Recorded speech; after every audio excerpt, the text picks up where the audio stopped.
9h05 sur TV Finance et Boursorama, l'heure de prendre le pouls de la bourse à son ouverture. Et justement, nous sommes au téléphone avec Benoît Rousseau, trader pour compte propre et fondateur du blog Andlil. Bonjour Benoît Rousseau. Bonjour Nicolas. Bon alors c'est un vrai feuilleton ce qui se passe sur les marchés américains. On a l'impression que chaque jour son nouvel épisode. Exactement, on peut le résumer en fait en regardant la trilogie de la guerre des étoiles. On a la guerre des étoiles, Trump attaque la Chine pour essayer de renégocier un peu le deal qu'il y a entre la Chine, en mettant 50 milliards sur la Chine de droits de douane supplémentaires. On a l'Empire contre-attaque, l'Empire chinois contre-attaque remet 50 milliards sur les produits américains.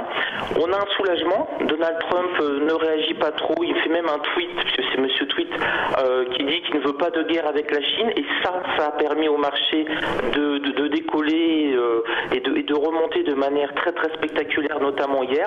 Donc on était à nouveau sur un petit nuage, les vendeurs s'étaient fait complètement laminer en 48 heures grâce au tweet de Trump, et puis dans la nuit, qu'est-ce qu'on apprend? Le retour du Jedi, Trump contre-attaque, et que dit Trump?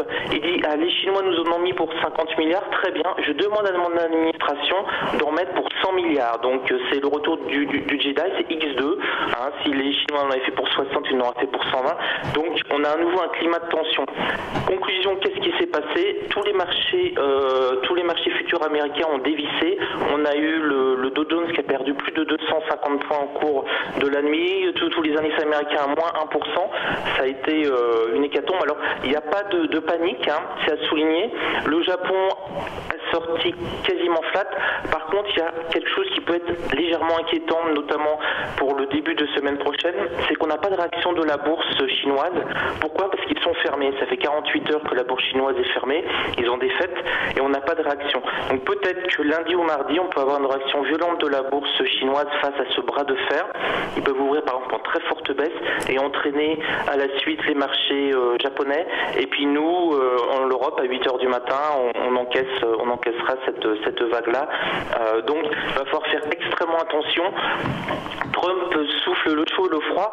En tout cas, il y a une chose qui est intéressante pour des scalpers ou des traders, c'est qu'il crée de la volatilité, et ça, c'est entre guillemets super. Tant pis pour les swing traders qui ne savent plus dans quel sens se mettre, mais les day traders, c'est super. On s'ennuyait énormément avec Barack Obama, mais là, on a notre créateur de volatilité, un tweet et les marchés près de 200 points ou en perdent 300.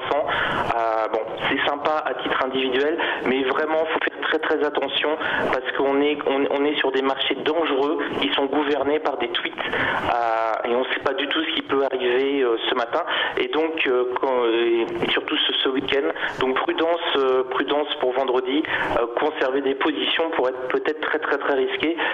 La Chine va répliquer, et donc on a les deux puissances économiques mondiales qui montrent du muscle.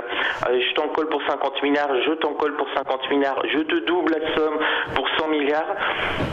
Je me rappelle ça me rappelle l'école maternelle, c'était à peu près ce que l'on faisait lors des récréations, sauf que là c'est des leaders mondiaux, donc c'est quand même inquiétant, et les marchés financiers ne savent plus notamment où aller. Ouais. En un mot Benoît, du coup le CAC ouvre en baisse ce matin, dans le sillage direct du coup des annonces de cette nuit? Exactement, le CAC ouvre en baisse. Par contre, ce qui est très intéressant de noter, je vous l'avais signé, le CAC 40 est l'indice qui résiste le mieux. C'est l'indice européen qui accélère le mieux et qui résiste le mieux aux baisses. C'est pas du tout un vent de panique, puisqu'on est sur le CAC 40 à l'heure actuelle sur les 5245 points. Lundi, on aurait du mal à dire que le CAC à 5240, on aurait été extrêmement content. Donc là, tant qu'il est au-dessus des 5200 points, c'est un bon signal qui reste quand même haussier. Et des 5250, on essaye de s'y accrocher, mais vu le climat, ça paraît pour le moment un petit peu difficile. Mais tout peut basculer aujourd'hui, et puis surtout on est vendredi, donc faire très très attention en fin de séance européenne et en fin de séance américaine, ça va volatiliser.